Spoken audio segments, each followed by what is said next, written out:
Uganda hosts the largest number of refugees in Africa. Despite this pressure,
Good afternoon, everybody. Welcome to this session, Uganda Water Services for Refugees, from Humanitarian Support to Development. This session is co-convened by the World Bank and the United Nations High Commissioner for Refugees, UNHCR. So let me first introduce myself first. My name is Aiju Huang. I'm the Senior Water Specialist from the World Bank. Okay, my name is Alexander Denlenko. I'm a senior water specialist working in Uganda. My name is David Gidire. I work with UNHCR at the Regional Bureau in Nairobi as Senior Operations. And I'm Lillian Utiega. I'm the Senior Development Officer in UNHCR. So we also have two people online? That's later. No, later. First, we'll open the session with a video, and then we will move into a PowerPoint presentation, and finally, we will have a panel discussion. So let me begin now with the video.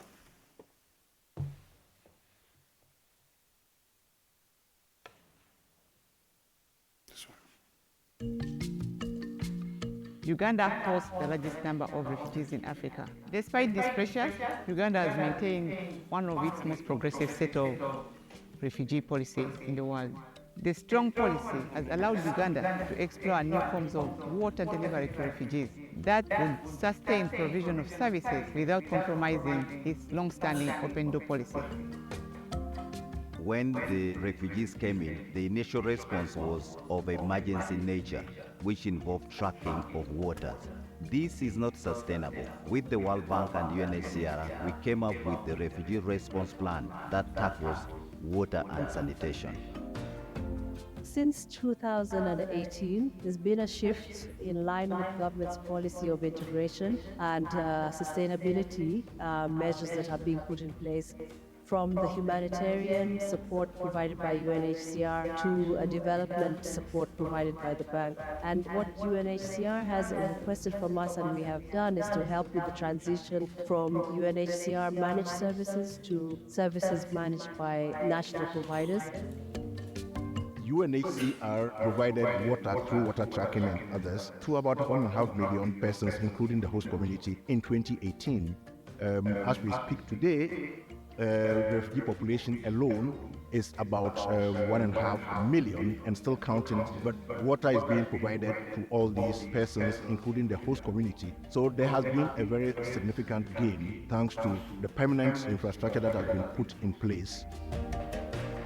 National utilities are providing a stable water supply to the pipe-connected residents and maintaining boreholes. We are looking at long-term solution. We are looking at provision of these services, not only for the refugees, but also for the host communities.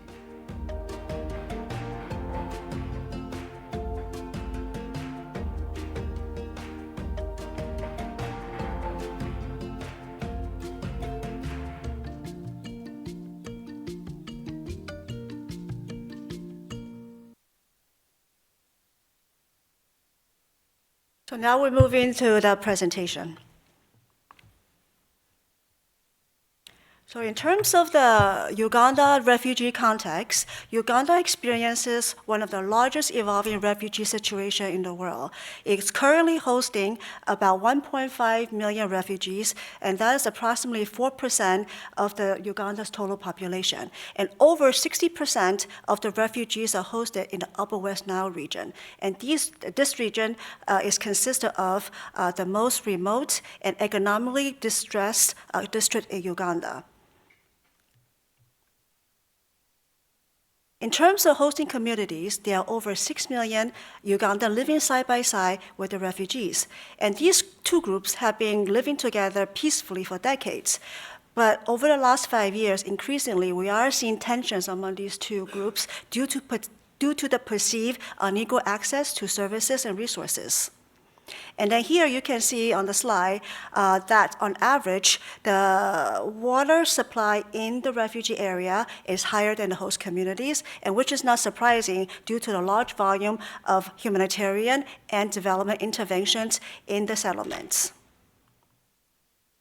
And on the enabling environment, the country has one of the most progressive refugee models in the world. It has an open door policy with full integration approach. Refugees, when they get into the countries, they are not confined in camps. There are no separate fence or demarcation of the living areas.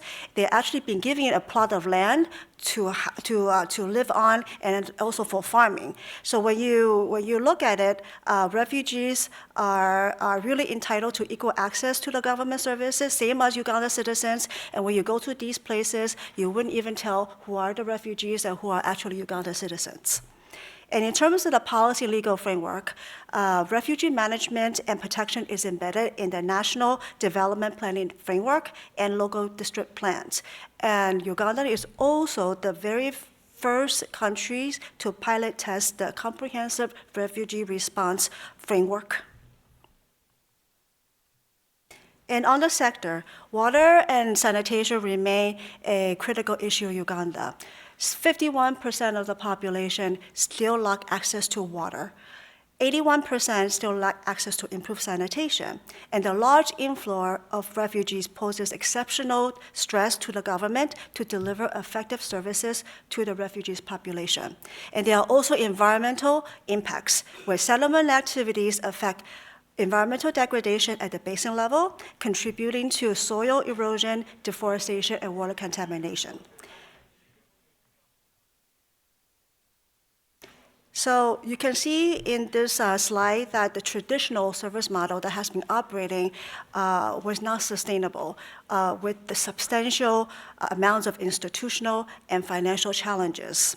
First, the model itself is extremely fragmented. In the beginning, during the emergency phase, water trucking will normally come in, and they will be used during the first 3 to 6 months to meet the minimal water needs. And this usually tapers off about 6 to 12 months when the implementing partners will come in and start building new water schemes. There are over 37 WASH partners operating in the refugee settlements. Over 200 interventions were built by these partners, and most of them were not very well coordinated. In most cases, these systems were built very quickly to exit the water tracking and consider substandard in design and functionality. These systems were not compliant to the sector standards for water and sanitation system development. Serving these systems were also presenting severe challenges because they were built differently by different partners. There were lack of standardization. Often when the system breaks down, the materials of the right spare parts could not be found in Uganda. There was also no consistent guidelines or bylaws to govern the management, operation, and maintenance of the water supply and the sanitation facilities.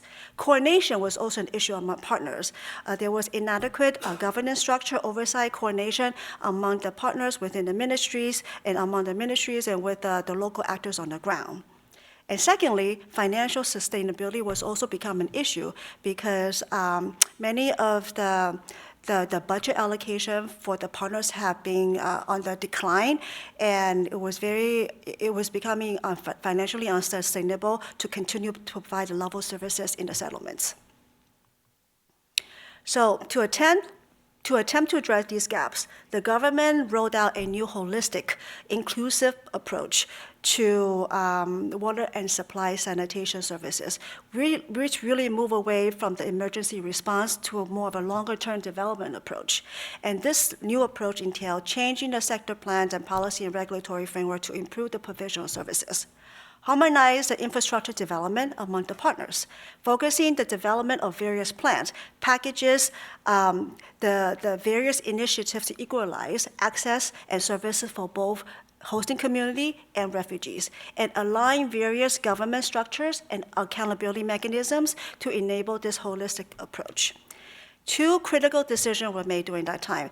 One is the decision to transition service delivery in the refugee settlements to a national utility approach. And two, to introduce the user fees in the settlements, water user fee in the settlements. And this shift towards the utility-based model would transfer the water systems and service delivery from the partners in the settlements to the two national utilities in the government of Uganda. So first, on the government side. The government began to align its institutional structure to operationalize this approach. First, the government developed the key sector response plans to better integrate refugees and host communities into the national and local planning processes. Second, realign the national structure to provide the institutional support to implement the efforts. Under the Ministry of Water and Environment, a specific refugee response subgroup was created. This subgroup oversees the rollout and implementation of the sector response and also coordinates with the Comprehensive Refugee Response Framework Steering Committee chaired by the Office of Prime Minister. And if you can see on the slide on the right-hand side, on the sector platforms, the refugees work group feed into various development partner working groups to strengthen the overall coordination and harmonization of the sector interventions. So the way, then this slide tells you the World Bank intervention engagement. So how does the World Bank then support the government to implement this holistic approach? We concentrate the engagement in 3 key areas. 1, to expand and improve the service delivery for both refugees and hosting communities, particularly focusing on scaling up water and sanitation coverages and integrate refugees into the national and local development agenda so that they are accounted for in the budget allocation for services. 2, pay more attention to the social implications due to the refugee influx. It's astounding that refugees and hosting communities have been living side by side peacefully for so many years. But as I mentioned before, tensions are rising and happening among the 2 groups. So it's really important to take into account of the intervention so that they benefit equally both for the hosting communities, also refugees. We are also focusing on supporting specific water reforms and directives for institutional reform efforts. This will strengthen the enabling environment to support the shift from the short-term emergency model to a more long-term sustainable development approach. So all of these are done through a combination of lending, World Bank lending, and TA, technical assistance, analytics, that continuing anchoring the momentum on the reform process. So here, this is one of the lending projects that the World Bank is implementing at the moment in the country, is the Integrated Water Resource Management and Development Project. This is a $280 million IDA project, of which $58 million comes from a special window dedicated for refugees and hosting community interventions. And the project, the beneficiary target is to reach 1.4 million people, improve access to water and sanitation services, of which 99,000 refugees and 173,000 hosting community residents. And on the technical and analytical side, here is an illustration of how the bank TA supports the sector dialogues and policy reforms. First, we rolled out a deep dive assessment of the water systems and management model to inform the transition mechanism of the refugee settlement water systems to a longer-term operation to the national utilities. This also includes some of the assessment looking at the user fees, affordability to pay, also demand creations. Next is a roadmap for system transfer. Develop a set of system to assess instruments approach for the transfer, including the legal and regulatory requirements and financial needs. Next, a capacity training to the ministry and utility on the planning robust, adaptable water system to withstand shocks, particularly that involves demand fluctuation. Lastly, on the social cohesion studies, assess the resource distribution and access to basic water sanitation services for refugees and host communities in relation to the social tension to better inform investment packages to support with the equal benefits to host communities and the refugees. And here is just a last slide to bring it all together, the World Bank interventions.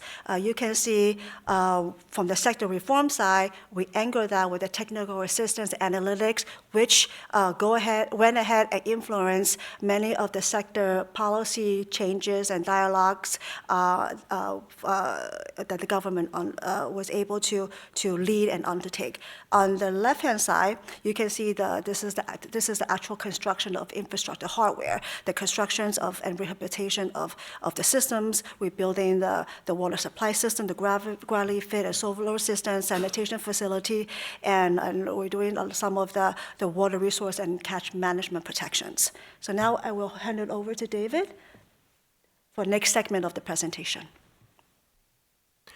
Yeah, on the UNHCR engagement and interventions, the main work was coordinating the many stakeholders that we work with in the refugee response.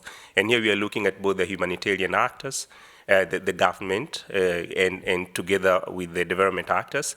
Together with the government, we bring all these stakeholders together so that we are able to move forward alongside the reforms that the government was pushing ahead with.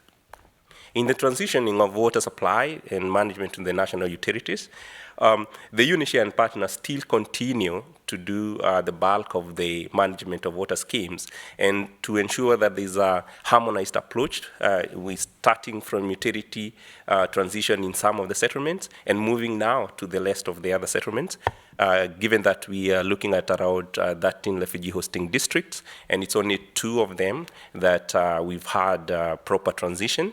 UNHCR goes hand in hand with the various partners to get things going so that there's no break between where we are and where we still want to go.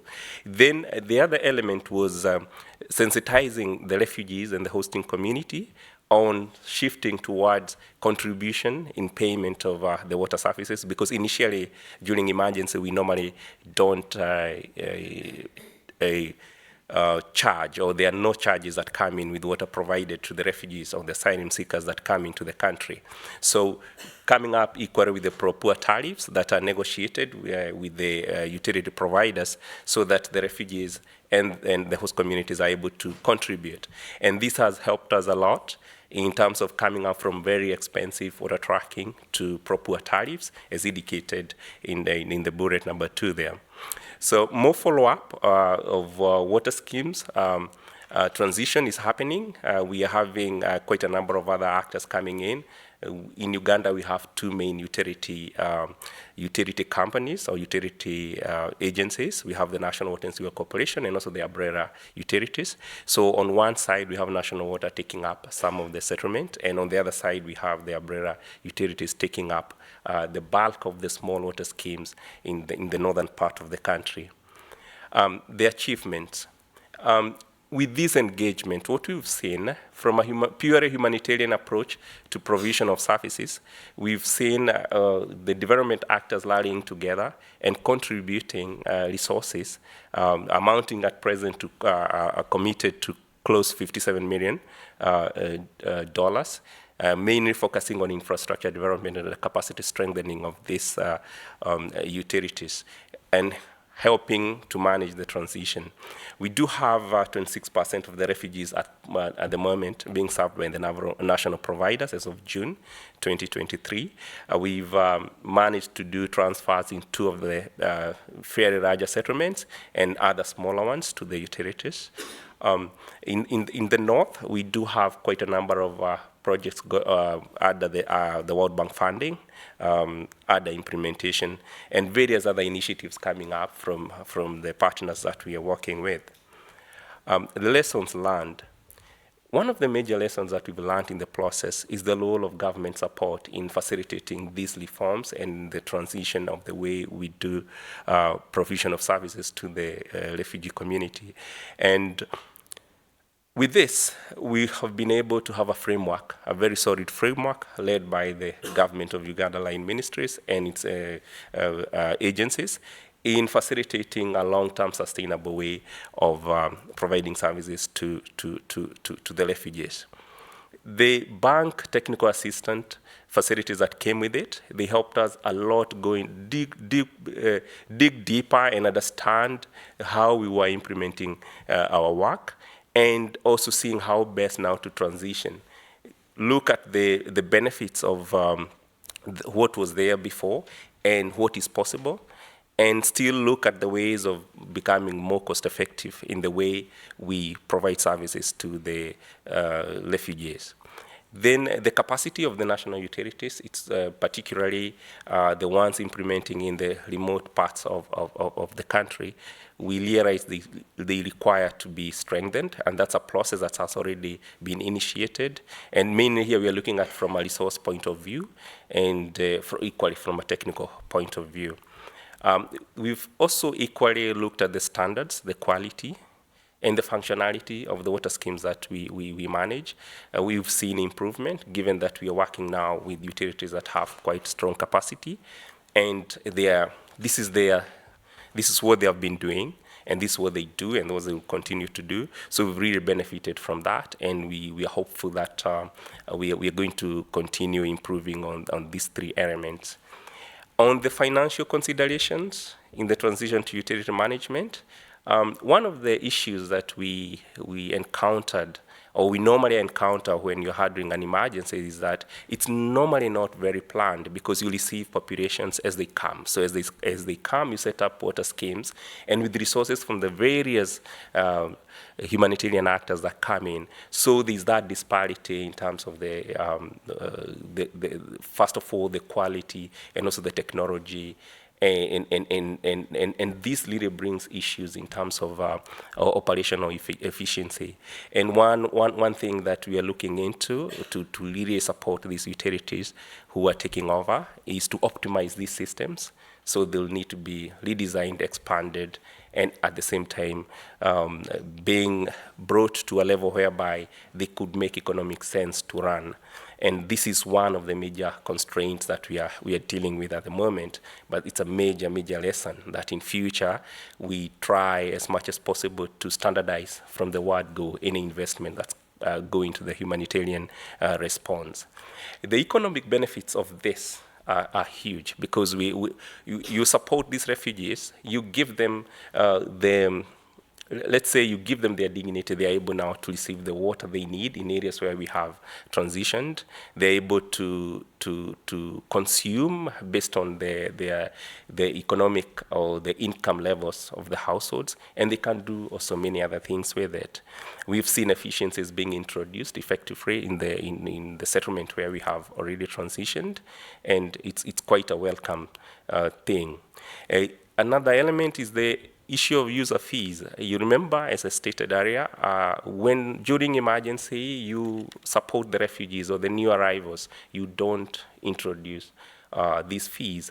But this is a concept that needs to be there for the sustainability of these water systems moving forward, because we are dealing with protracted situations. And the earlier you introduce the concept into the refugees, the better. And this is one of the lesson that we've captured during this process.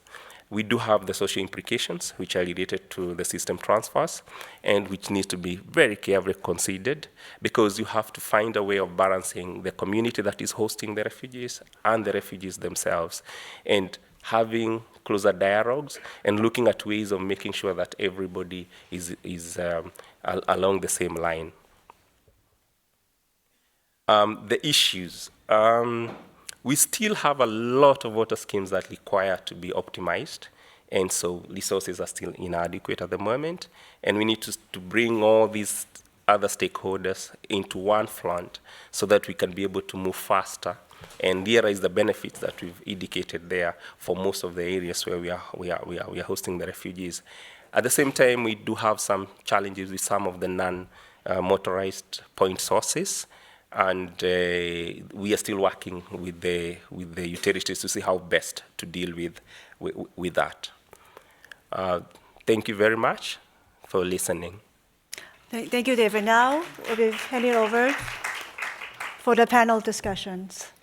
Yes, we would like to invite our panel members. Front, Dr. Kalist, and Dr. Rose Kagwa. They will be present here during our talk. And we need a microphone somehow, no? And we have 2 participants online. This is Fanny Nessen. She represents French Development Agency. And we have Sarah Cecilia Miramir. And so she is from representing Dr. Engineer Sarah Cecilia, and she will be, Sandra Cecilia Raminde, she will be presenting GIZ in this discussion. Sorry, I cannot read this far. Yes, and so let me start, okay. Let me start from asking Dr. Kalist questions related to Ministry of Water and Environment. Ministry of Water and Environment was a kind of decision maker behind this transition. And for us, we understand that Uganda has a long history of accepting refugees, making them equal to Ugandans, and help them obtaining all of the things. What was the political consideration behind the transition? What pushed your ministry to think about this process, why it became important? Thank you very much, and good afternoon, everybody. On behalf of the Ministry of Water and Environment, I want to thank the organizers for inviting us to share our perspectives.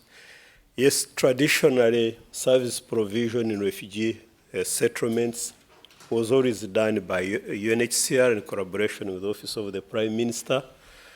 But we realized that we need to ensure that we provide equal and sustainable services to both refugees and host communities.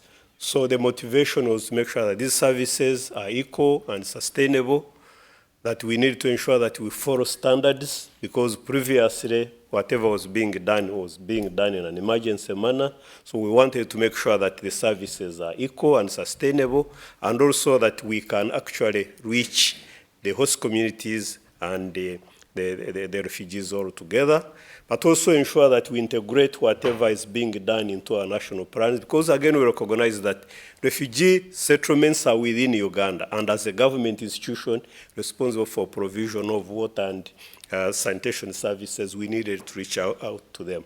But also we noted that the quality of these systems was not good, because they were done under emergency manner, and we were not following the standards. So we wanted to make sure that we transition so that we can ensure that these systems are providing services now and in the future for both refugees and host communities. Thank you. Thank you, Dr. Kalist. It's very important for us to hear that. My question, follow-up question is, your ministry developed a comprehensive refugee response plan for water and environment.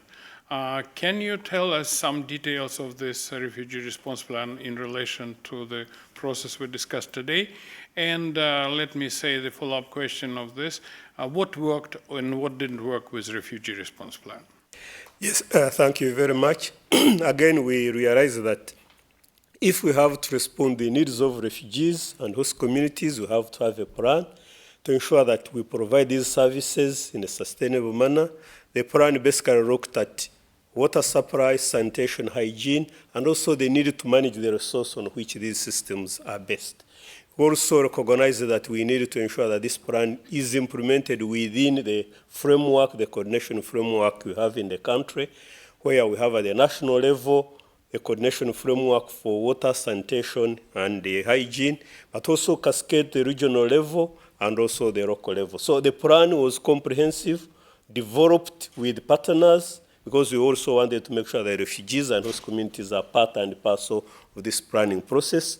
We integrated it in our national development plan so that it is really hinged on our planning framework, but also we developed sector investment plans so that we could quantify the amount of money we need to provide these services, but also assign roles and responsibilities to the different players, the local governments, the civil society, the development partners. So I must say that the plan was a game changer in the sense that it provides us a framework within which we would respond in a coordinated manner. The work in refugee settlements was really uncoordinated. Many players, not guided, following different strategies and standards. So we developed that plan to ensure that whoever is working in refugee settlements is following the national standards, but also that we coordinate the intervention so that we ensure that we leverage available resources and capacities.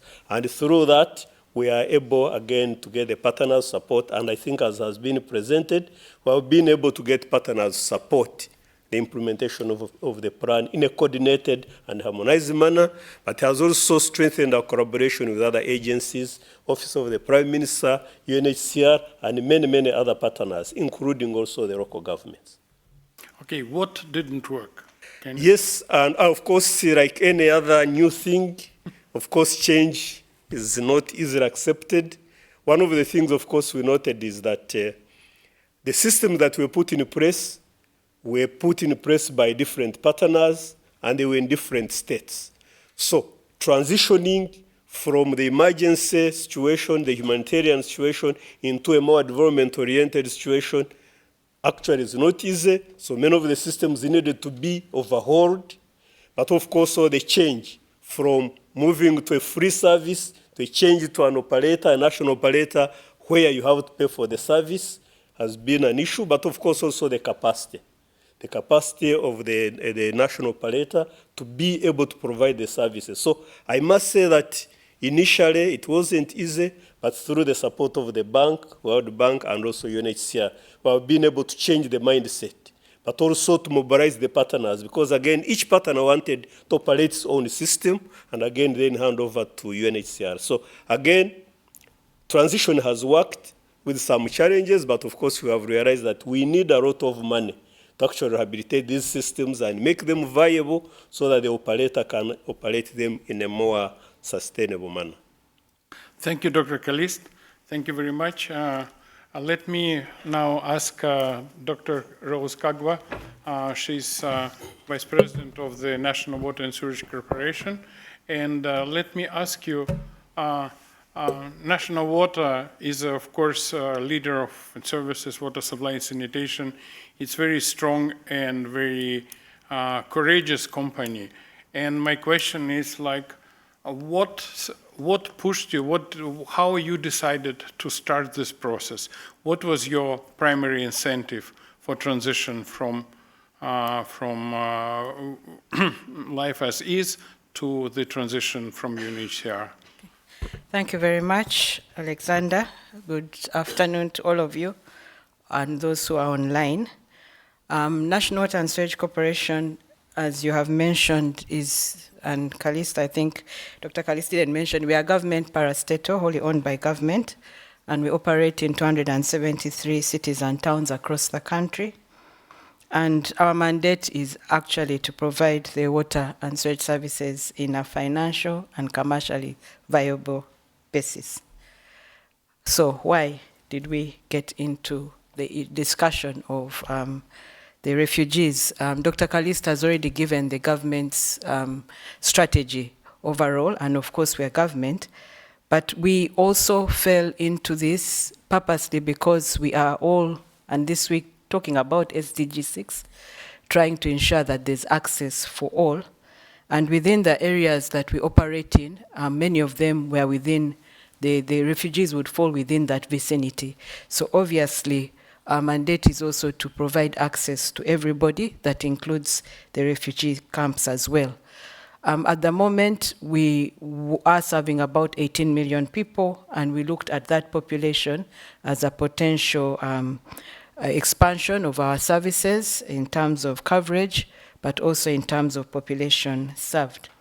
But also as we did that, we also knew we would be able to, yes, collect some revenue and be able to bill, merge these systems that were within our main areas of operation and those that are within the communities and refugee camps. And more importantly, also ensure a framework that would ensure safety of the water that is being supplied, so ensure that the water quality that is within the settlement areas was meeting the standards. That was the motivation. Thank you. Yeah. Thank you very much. Thank you. We're really excited of your success in this transition. We know that process completed in one district, almost completed in another, and is ongoing in third one. we expect another 9 districts will be transferred sooner or later to national providers. For me, the question is for national water. What was the main obstacle for you during this transition? What help you didn't get, which you expected to get? Okay, I'll start by saying it's still in the process of transition. I think we're not yet there. It's a long process with many lessons to learn and also many players that have been involved.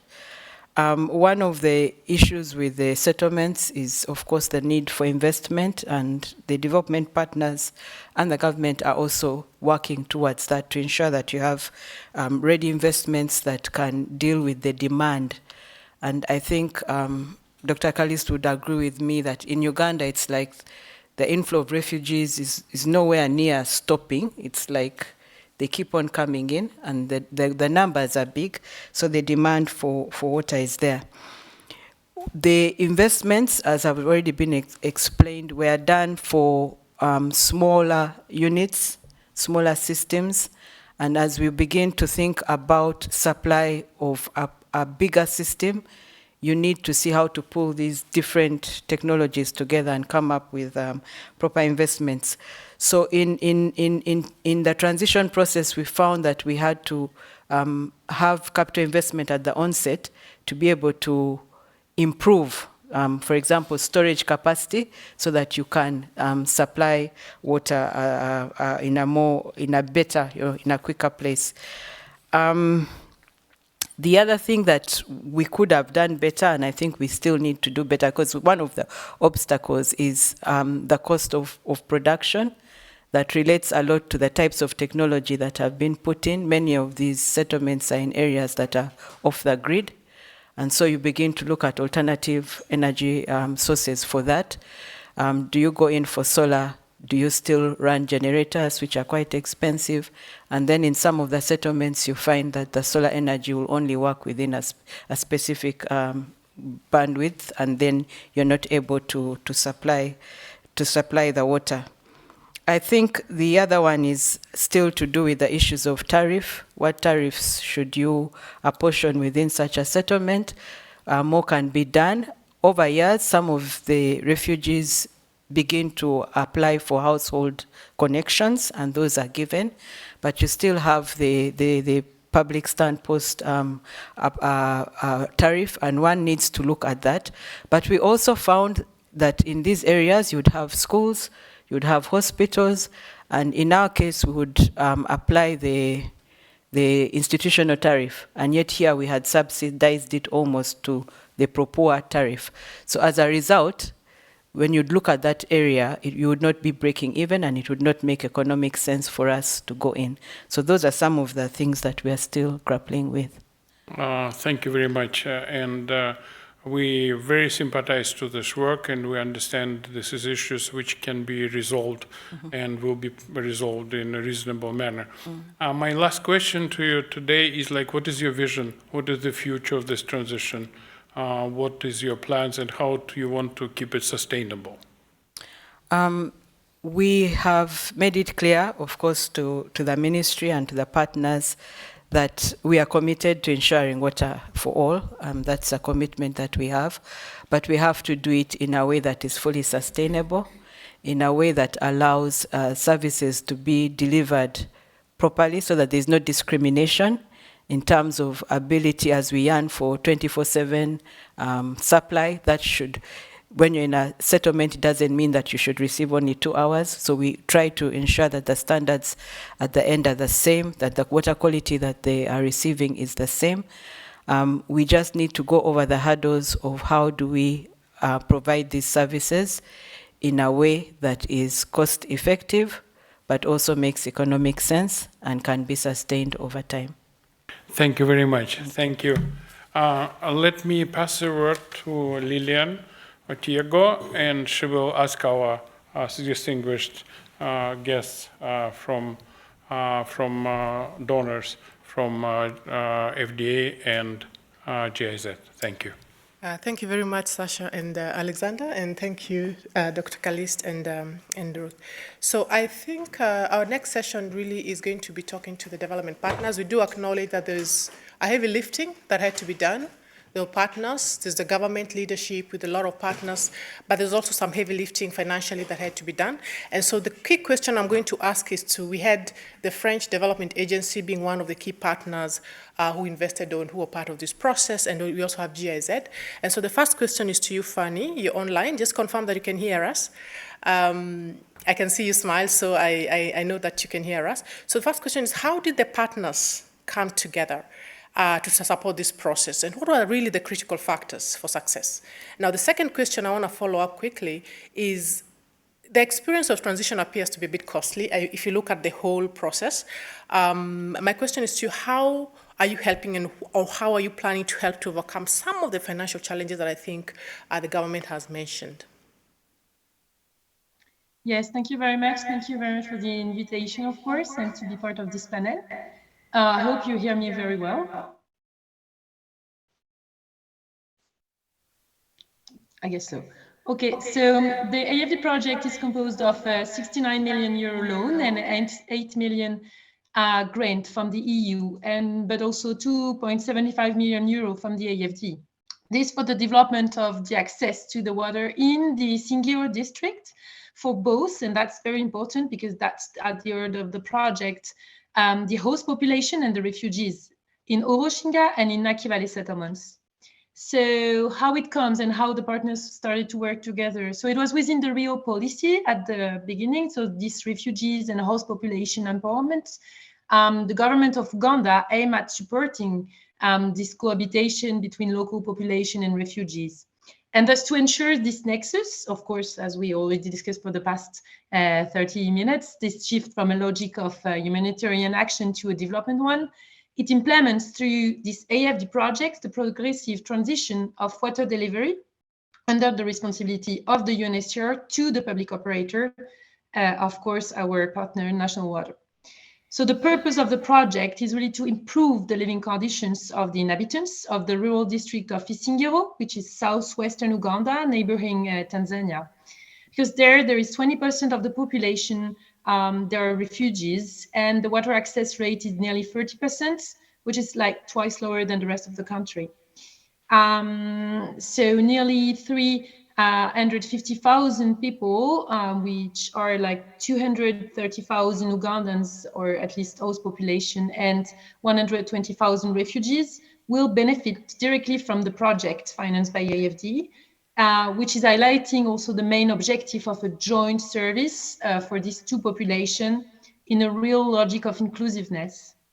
And this project, once again, to show how partners came together and are working together, it is an extension of an ongoing project also financed by AFD, which is this Southwestern Water Project that was approved in 2016, financed by a loan to the government of Uganda, with the goal to supply water to the city of Mbarara through a pipeline crossing the district of Isingiro. And from a social perspective and a social equity perspective, the government decided to use this new infrastructure to serve the district cross, which we called en route service. So this project is a clear illustration of adding to some construction supervision of any work in both rural areas and in the refugee settlements, as well as a specific accompanying technical assistance to the refugee area.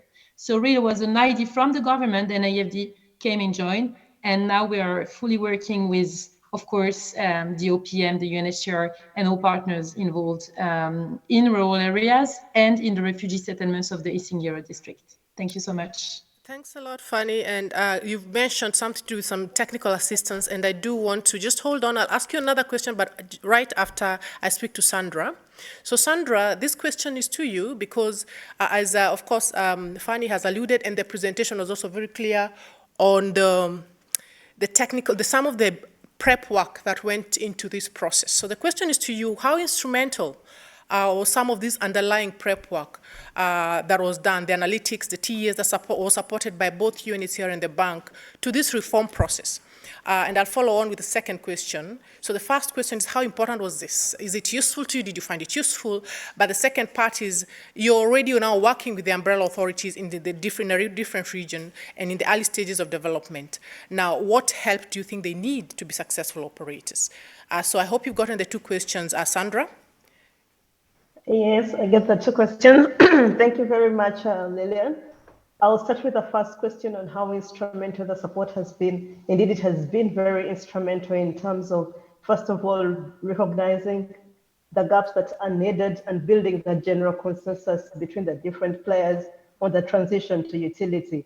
But also when you look at the gaps in terms of, if I may look at the resources that are there in terms of the boreholes, and the different water supply schemes, the gaps that are there and how do we need to address them, and all the team agreeing on the steps that to be required. So it's information in terms of policy, and UNHCR being able to guide on how do we move into the transition process. And for us, this was very critical in terms of, for instance, defining that at the start, can we define the water authority responsible in the area that was the gazetting, and then establishing a tariff band, that a tariff that would be charged within these settlements, and agreeing that how do we move into to operate them, and the financing strategy. Because as GIZ, we were moving into supporting rehabilitation of all these different schemes and standardizing them and bringing them to agreeable standard. But also it meant that there was need to build capacity, and recognizing that the umbrella authority, that is the Northern Umbrella, needed to be improved in terms of structures, so that it improves its also image with the other partners. And along the process, we managed to also attract co-financing from ADA in terms of the transition process, which was very critical. Moving into the next question on what do they need? If you look at these umbrella authorities, that they're normally very small, and their capacity in terms of infrastructure, in terms of human resources is normally lacking, and how also they manage, because when you are running a utility in the host community and you move into the refugee settlement, there is need to build that capacity on how do they operate and how do they keep the standards, but also supporting them in terms of standardizing the infrastructure and bring it to more or less the same operating systems. For instance, if you're having the same solar system, if you're having the same company, or make it becomes easier for them to manage, extending hybrid systems, and also improving their visibility in the area, because the refugees need to also get used to them and also understand that now the service provider is moving from the humanitarian approach, and now we are having a utility and we shall have to pay also for these services. But you also look into that the other support critically they would need is the financial support, because if you look at these systems, most of the systems that we found in place, because GIZ is rehabilitating up to 30 systems within the northern region, the need to cost support, how do they operate? Because even when the refugees are able to pay, this is not able to meet the cost. So having that financial also support to the umbrella authorities in terms of meeting the cost for operating, but also their capacity as umbrellas. Further training is what we've also done, training hand pump mechanics to look at the hand pumps as compared to only looking at the water supply systems that are within the camps that are motorized. But then we also have hand pumps. So we've also had that arm of, can we look at also the hand pumps? We've also had capacity building at the district level, at the regional level, and the national level. So the support is in that terms of way that we have looked at it in a more or less a step of national, regional, and up to the local level, that we are able to train the local artisans to be able to deal with these different resources within the area. Thank you very much. Yeah, thank you, Sandra. And I think you've kind of addressed part of this third question I was going to ask you before I go back to Fanny. But just there's a part, because you've indicated what you anticipate, what these authorities need for you to take them on to the next level. But do you see yourself, the vision for the future, do you see yourself transitioning to other umbrella authorities? That's the question, I think, because you've addressed the most part of it, but I want to ask, do you see yourself taking on a few more? Before I go back to Fanny. Thank you very much. Currently, under the program with GIZ, is that we are working with the Northern Umbrella, and request from government to transition and support other umbrellas within the other regions?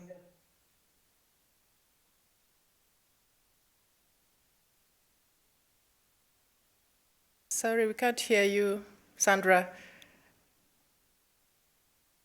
I think your internet, your connection was a bit dodgy, but I think the response there is that yes, there's intention to yes, you wanna try again?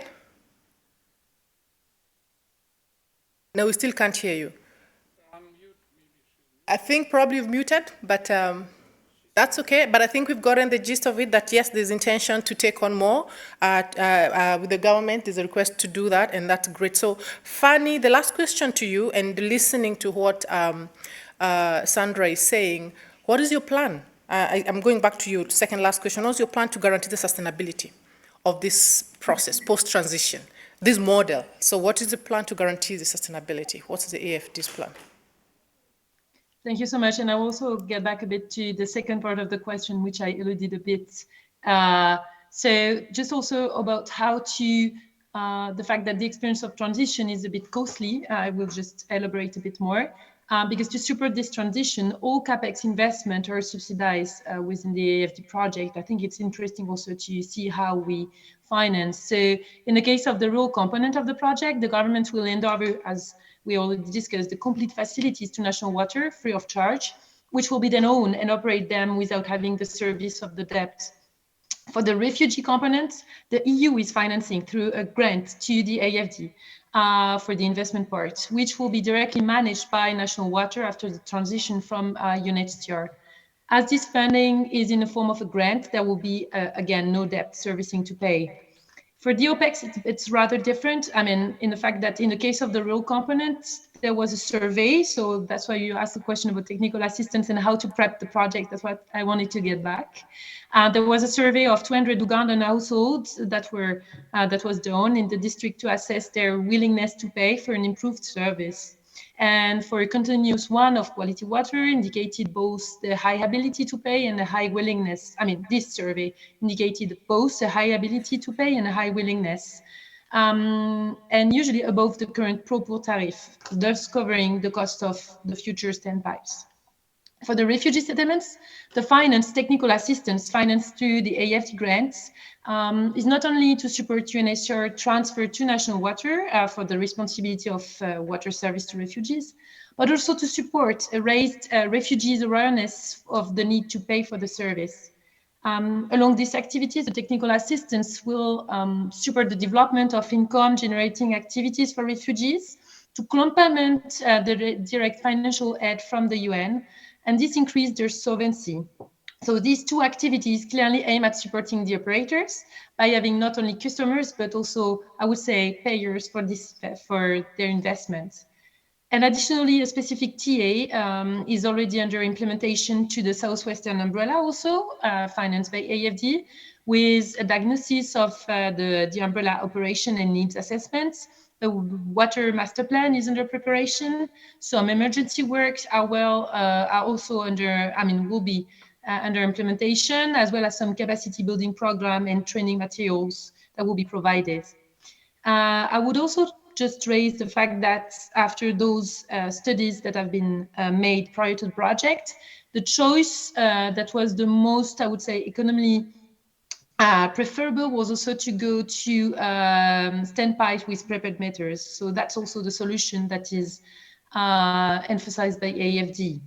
Because in such situation, the form of service that correspond to an economic optimum for the public authorities who finance the initial investment somehow are those standpipes, and it makes possible for the same population to be served to reduce the length of pipework to be led. So in other words, for a given initial budget... There is an internal discussion, no conclusive decision now, but we have had a request from government. Is that your side? Are you done, Sandra? It's all right. Go ahead. Sorry, Fanny. Could go ahead. I think there's a bit of interruption there. Okay, sorry. No, I was just saying that so after studies and many studies and of course discussion with all stakeholders, I would say that we go for standpipe with prepared meters which are actually already implemented in Kampala. So the idea was also to develop this solution in Naki Valley and Oroshinga. So to say that by improving also the network and production system, somehow national water and the umbrellas will save OPEX, for example, with an improvement of non-revenue water, and will be ensured to have bill paid through the prepared meters. And about the sustainability, as that was also the third question, I would say that, as explained, a willingness to pay study has been done prior to the project and will be renewed specifically in the refugee settlements to ensure the sustainability of the project in a sense, and as we all said, to find a tariff acceptable and feasible to pay by everyone. This is part of the social component of the project, which is under recruitment actually.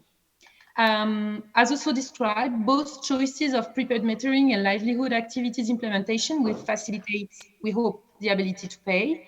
And somehow the project came at a particularly propitious time, as when we started this project, UN agencies were about discussing about having this kind of new basket program with a sort of financial inclusion by opening an online bank account for each household, from an in-kind assistance to direct financial aid. So we are still looking on how to, I would say, plug somehow our project to that. Furthermore, the project is at the heart of sustainability, and that's what we hope, as it enables the Ugandan government to deploy the innovative real policy from some harmonious development, we hope, in these areas where the host population and refugees they live side by side. And finally, the sustainability of this project, we would like to say that it's neither in the hand of the EU or the AFD, but rather in the hand of the government, National Water and the UNHCR, who will be the one implementing this project over the long term. But AFD is really aiming to have the role of a stakeholder facilitator, notably, for example, by holding and organizing coordination meeting between all stakeholders. And just as a conclusion, for this sustainability, this project was labeled as 2022 Dakar Initiative at the last World Water Forum, which somehow showcased the fact that this project is having a real social, economic, and environmental, as well as inclusive impact on population. Thank you very much.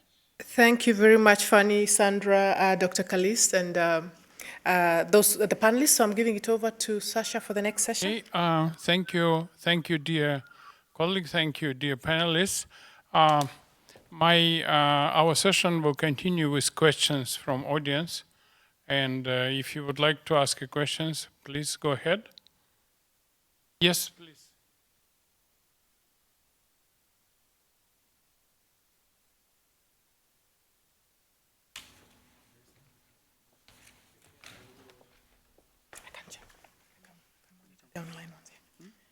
Hi, my name is Kyla Gregory. I work with a small engineering firm called Green Power Technology.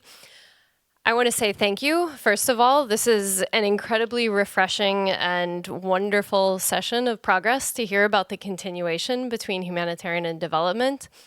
I want to ask about the potential implications for the broader humanitarian WASH sector, and whether, when you're thinking about your lessons learned, and maybe this is a question for David with UNHCR, how are you thinking about those in terms of global refugee operations, where we know that refugees camps and settlements are being established and they're in place for many, many, many more years than they used to be?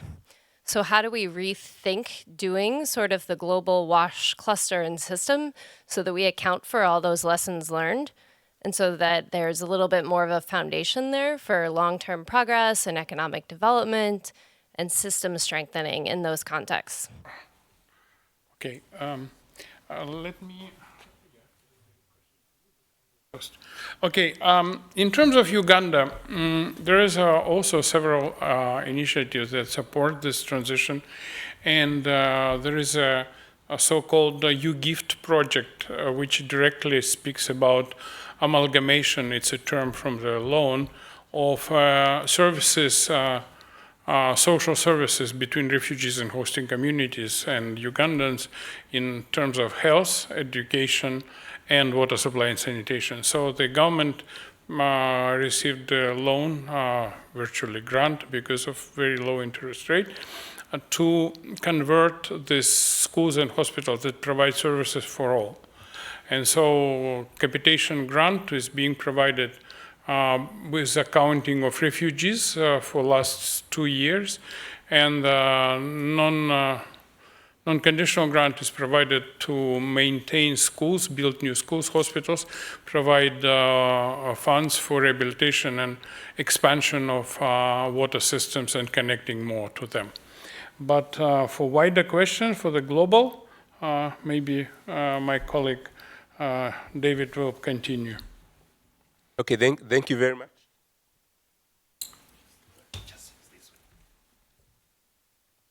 Okay, thank you very much for that question.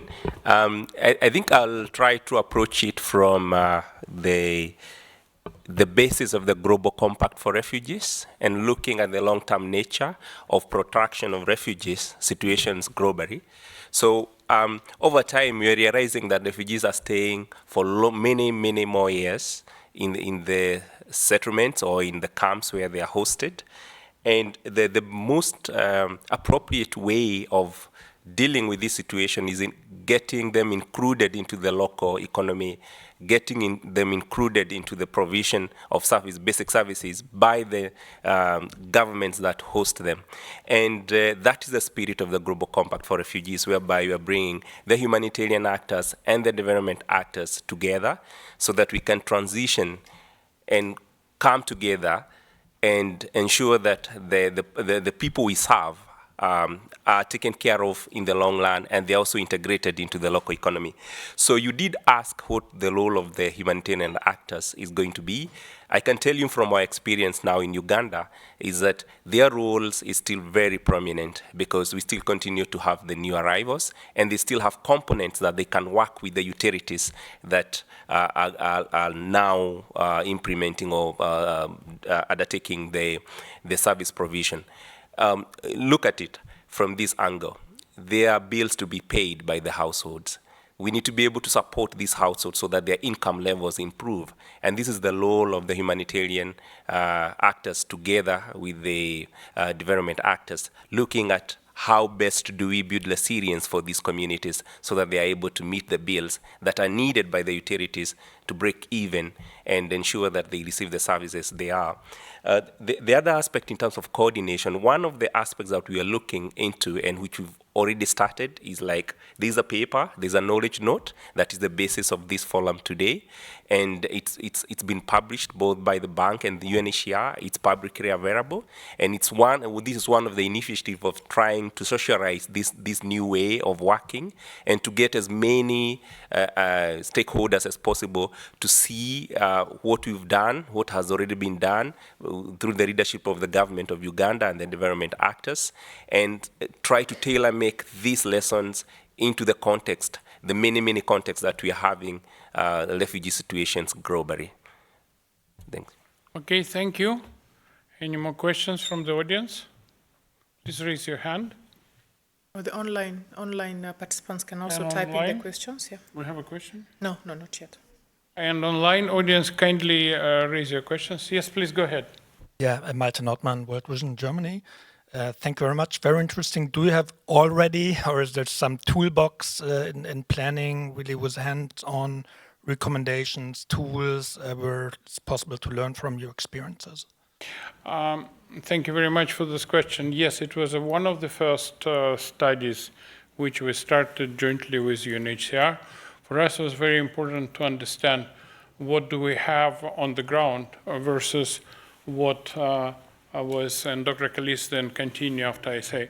What we found out that even in one camp can be in one settlement of refugees in Uganda, they did call it camps, we can have systems which were built with two standards, US standards for inches and European standard for inches. So the guy who repaired them, they need to have two sets and so on.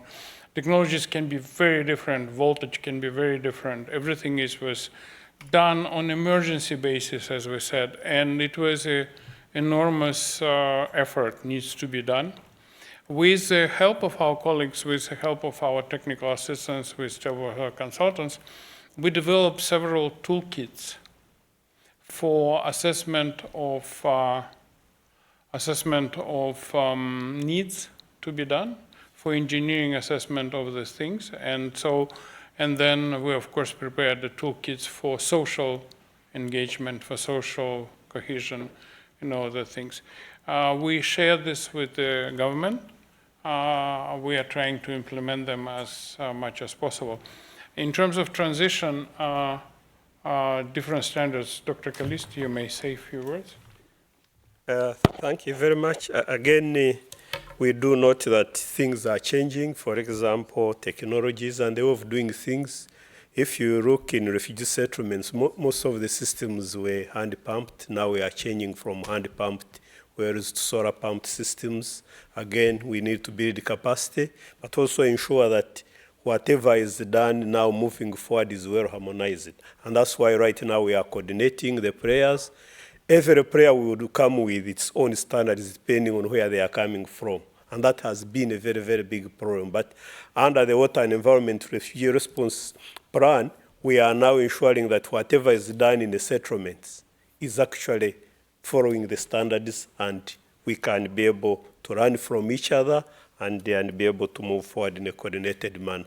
Also, the involvement of the local governments was limited. You would find that partners are working and they are not interfacing with the local leadership. At the district level, we have district water officers, for example, but you would find that they are not involved at all.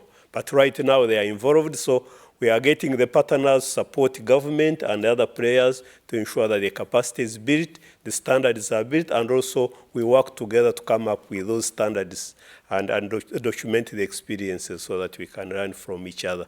We have also, under the Refugee Response Plan, we have integrated water supply, sanitation, and environment management, because we recognize that in many of the refugee settlements, the refugees are cutting trees, destroying the environment, and the resource base is actually getting depleted. You even find that as we provide sanitation services, we are polluting the same water that we are getting. So under the plan, we have integrated all of that. So we are now supporting even planning for new settlements.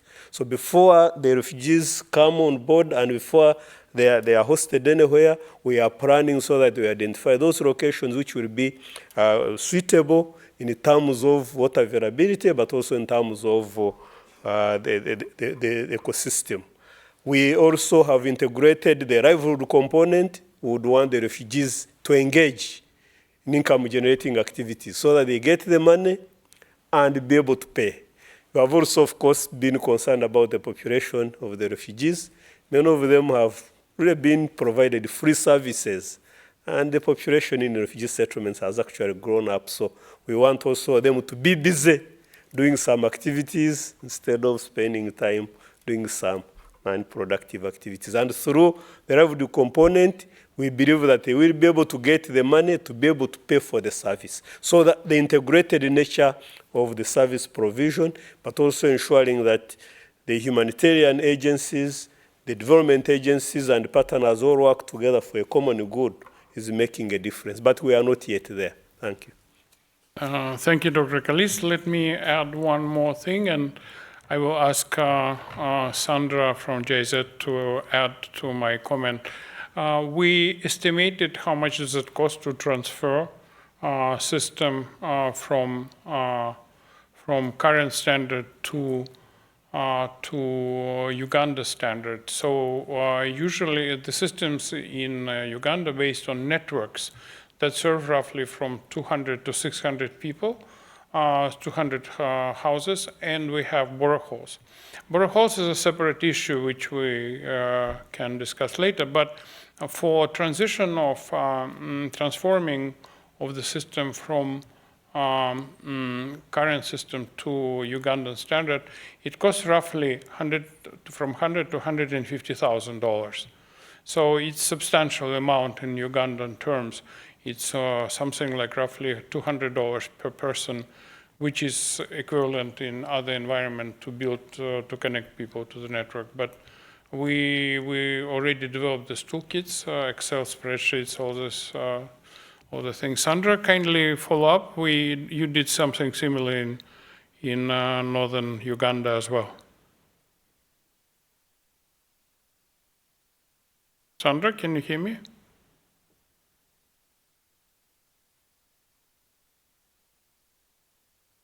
Okay. Seems it's again frozen. I'm very sorry. JZ put a significant effort in preparing, let me speak for her. JZ made significant effort in preparing Northern Umbrella Authority 21 systems, which will be soon transferred to Northern Umbrella. And they conducted entire engineering assessment, they conducted availability of water resources, and they conducted all the things. One issue which is coming very difficult, because geographically, refugee area is a kind of secluded, and sometimes boreholes, which I was mentioned, were being pumped through this system without kind of coordination and without controlling the resources. What is happening right now to provide a transition, and for national water, it's a huge issue which Dr. Rose didn't discuss, is that there is no available water resources within a camp. So in order to provide services, in order to transfer services, they need to go outside of the camp, and maybe even some cases outside of sub-county, and to provide clean water. Because in the area of the refugee camps, we have this funnel, which is empty.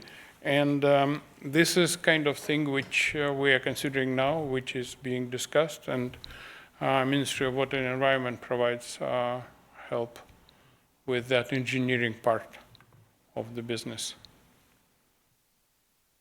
Yes, more questions? Do we have questions from the audience? No. More questions? Any questions? Yes, please go ahead.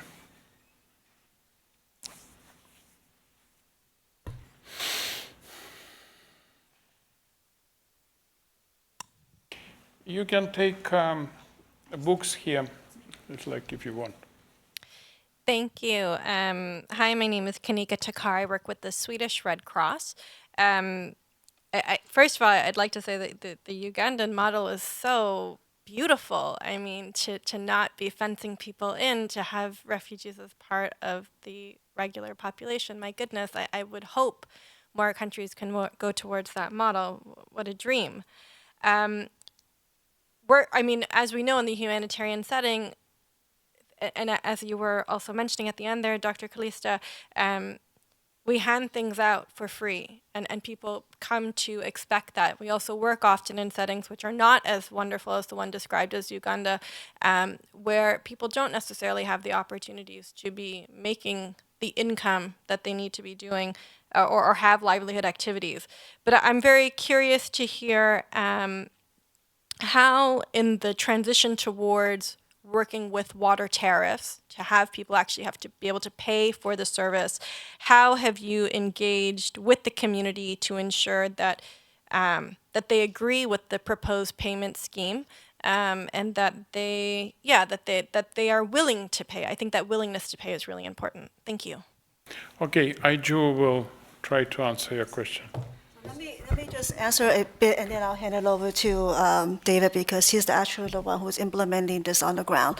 But at the onset, when we start thinking about this transition, this reform, everybody thought we start talking about user fee, and everybody at the table the thinking was this is really not possible, right? Because you have the protection issue that come into play, vulnerability issues, and you do have the expectation that they come in and services will be free. And it's still the case, right? I mean, refugees coming into the country, it is still free. But at some point, these refugees, they have been staying in the country for 9, 10, even longer, 15 years, and providing these services. And those different camps, they have different, the demographics of the refugees are also very different. On the Upper West Nile, those are the population where it's most vulnerable because they are coming in from South Sudan. But on the lower part, the lower part, the northwestern part, there are the refugees who have been in the Nagavali, for example. They have been in country for a long time, 10, 15 years, and in actuality, their level of income and livelihood is extremely high. And so what we did was, when we started this discussion, the bank initiated a deep dive assessment, and we picked a few of these settlements with different representations in terms of vulnerability, customers, in terms of where they get their incomes, in terms of looking at multiple factors, looking at the water system and which kind of water system by whom, how the duration of the water system, functionality, looking at the customer base, which is the refugees' characteristics, where they get their incomes, how long they've been in the country, how vulnerable they are, right? And based on this, there was a recommendation, and it wasn't like we take this and then they roll this out. It's a gradual process, and UNHCR, work of the government, to roll this out in a very systematic format. And the community sanitation, the community workers of UNHCR in the settlements, already educating the refugees on these potential shifts. And it's been preparing for quite some time before you wrote this out. Okay. And now David, and then Dr. Kalis can comment as well from Uganda side. Okay, maybe just to add to that, yeah, it was quite. Hear you. Okay, yeah, the process started by sensitizing the community on the cost of water. There's the community to understand that whatever they were receiving for free has a cost. It has a price on it. And this price is normally met by someone, either by the government or by the international community through UNHCR and the humanitarian partners. And then when the rollout of utilities started, the families that were privately getting connected, those ones were weaned off because they could be able to pay. And then slowly by slowly, now you start getting the other part of the community to do that. But we still have a population that has to be supported, given the socioeconomic status of the populations that we're serving in those settlements. Thank you. Dr. Kalis? Thank you very much. Of course, in some areas we have hand-pumped wells, and this one, the water is free. And the challenge, of course, we are having with those is that who operates them, the operation and maintenance, but also ensures that there is good quality, who is monitoring, and also to ensure that actually you don't overuse the water. Some areas in refugee settlements we have had a challenge that there are too many boreholes close to each other. So we are having a challenge of over-obstruction, but again, as I mentioned, also too many pit latrines, that again you pollute the same water. Right now, as we transition and we have utilities take over, we are having a challenge in a situation where you have hand-pumped boreholes and people are getting free water. Will they be willing to pay for the water from a tap? Again, we are harmonizing that to see how do we manage the hand-pumped wells? Do we close them and don't remain with piped water? So we're having this challenge which we are trying to address, that people will be tempted to go to a free source, even if the quality of the water is suspect, as opposed to paying. But I think, as David has mentioned, we are getting them to know that somebody has to meet the cost. Traditionally, the host communities have been paying. The refugees were not paying, and this was always causing conflict. That the host communities would feel bad that the refugees are getting free services, while for them, they are paying, and all of this was causing challenges. But somebody has to meet the cost, and that's why we are saying, can we help them to start generating some income so that as you tell them to gradually take up the responsibility of paying, then they have a base. Otherwise, if you are telling somebody to pay, but the person doesn't have any source of income, then obviously it becomes a challenge. And as refugees stay, now we are integrating them fully into the system. Many of them are not even thinking about going back home. So they are turning actually into host communities in a way. So how do we get them to remember that as they stay, they cannot continue getting free services? So these are the things we are working on as we move forward. Certainly they are not easy, but I think we are in the right path. Thank you. Thank you, Dr. Kalis. We have 2 questions online. Yeah, we have some questions, and I'll start with the one from Edward Rhodes. And he says, thank you for the presentation. He wants to understand, could you illuminate further on the financial mechanisms used in the project? And in terms of who was responsible for implementation, and if there's any debt servicing on capital expenditure. I think that's a question for you. Should I read the second one, or do you want to take one at a time? Yeah, yes, the process is being financed by all donor development communities. It's not only World Bank or French Development Agency, it's also KfW, it's also African Development Bank, it's also other donors who involved in that. Majority of work for refugees, we have a special refugee window in the bank, which provides about 50 to 60% of funding for refugees specifically in form of grant. Also, you probably know that bank provides for Uganda very subsidized loans. It's with subsidized with no interest and with only commitment fee and all other things.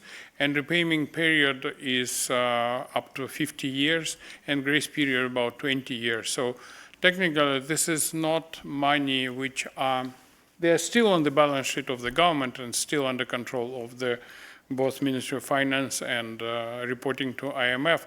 But this is not significant burden for the country as far as we understand. However, because of Uganda Open Doors for Refugees, it gets additional grants from international community for that. And so this is one of the income sources. Okay. There's a second. Can I? Okay. Yeah, I just wanted to add from what Shasha has said. Yes, it's a combination of both the debt and grant, because basically I'll give an example of what the project that the French Development Agency is financing. A significant portion of that, bringing water to the settlement, is debt, but distributing in the settlement is grant. So basically, it's really both ways, and it's across the areas, because these projects are comprehensive and they are mixed. And this is where, as I was answering the previous question on the role of the humanitarian actors, is that there's still a lot of work on fundraising and supporting this transition process, particularly from the CAPEX side, and also for building resilience to the refugee community to be able to meet the services so that the utilities can be able to expand these water schemes. Okay, so 3 more questions. So there's another question from Chamia Mutuko online. It says, how do we access the knowledge note by the UNHCR and World Bank? I think that's a question you can answer quickly. And has AFD and GIZ published any information from their work? Yes, everyone is publishing documents. We're doing public work. We report to the public. So every document the World Bank produces is a public document after clearance from the government of Uganda. So this report is published and available for you on the desk.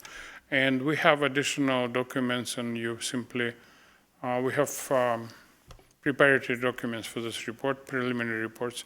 They're also available for everyone who wants to get them in some details. Sorry? Not every document is accessible online, only final documents which are published, they're accessible online. But you're welcome to get in touch with our team, with me, with UNHCR. We're ready to help everyone who is interested in details. You simply need to tell what are you interested in, and so we're happy to help. Another question, how many, I think we still have about 8 minutes?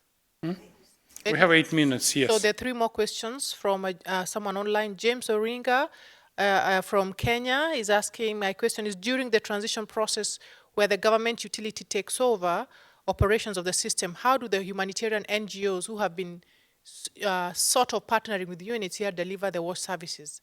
And now, how do they interface with the new government-run service model? Has there been a reduction of humanitarian NGO presence since the government is now more present? I think this is a question for David. And I'll combine the second question from James David. He says the bank is currently preparing with the government a similar operation to transition wash services. I think this is in Kenya, in Kakuma and Dadaab refugee hosting areas. So these lessons are extremely useful. I think that's a comment. Okay, David, you understand the question, yes. Yeah. What happened with international partners who are helping you, and what is the process in Kenya that is going on right now? Okay. Yeah, just to begin with, the partners that were doing the taking operation and maintenance in this settlement that have already been transitioned, they still remained, because basically, as you heard, we still have some gaps in terms of infrastructure. And so what they do, if there's something that needs to be done, they bring in the resources and they work with the utilities within that settlement to ensure that that gap is met. If it's storage, increasing storage, extending pipe networks, supporting the refugee households to be able to meet some of the bills using CBI. There's still a lot of work on that, and also sensitization. Remember, the WASH has also the hygiene component and the sanitation component that is still being strongly supported by the humanitarian actors that are working there. It's complementary, so the partners are working jointly with the utility taking the lead in implementation of the WASH services in those settlements. Kenya transition. Yeah, for sure, yeah. There's a lot of lessons that have been learned already in the Uganda case, starting 2018. Those are 5 years. And I believe the Kenya operation is going to really draw a lot of lessons from there, look at what has worked very well, look at the areas that need to be tweaked here and there to really fit into the context of Kenya, because basically there's all those contextual peculiarities that have to be looked into. In Uganda, we have a centralized utility system. In Kenya, it's more of a county utility system. So there are all these things that we need to look into as we move towards transitioning again in this context of Kenya. Okay, there's last one. No, this is not a question. It's about what? Thank you. Other countries, this from Patrick Okello. Great work, Government of Uganda, development partners, and other countries hosting refugees. We learn a lot from this experience. Okay. We have 2 more minutes. Any last question? Okay, then thank you very much, everyone, for attending this session. A special thanks to Dr. Kalist from Ministry of Water and Environment of Uganda, who is leading this work on refugees and water resources and on protection of for Uganda, and Rose Kagwa, who was supposed to be at the other meeting right now, and so and of course David, Lillian, and Aiju, and we're all happy to help you if you have special interest, specific questions, and all of that. We're always open for answers. We're ready to provide you documents and materials which are developed. And Ministry of Water and Environment of Uganda will also provide you information of ongoing and tracking and all these transitions, what is happening right now. Thank you.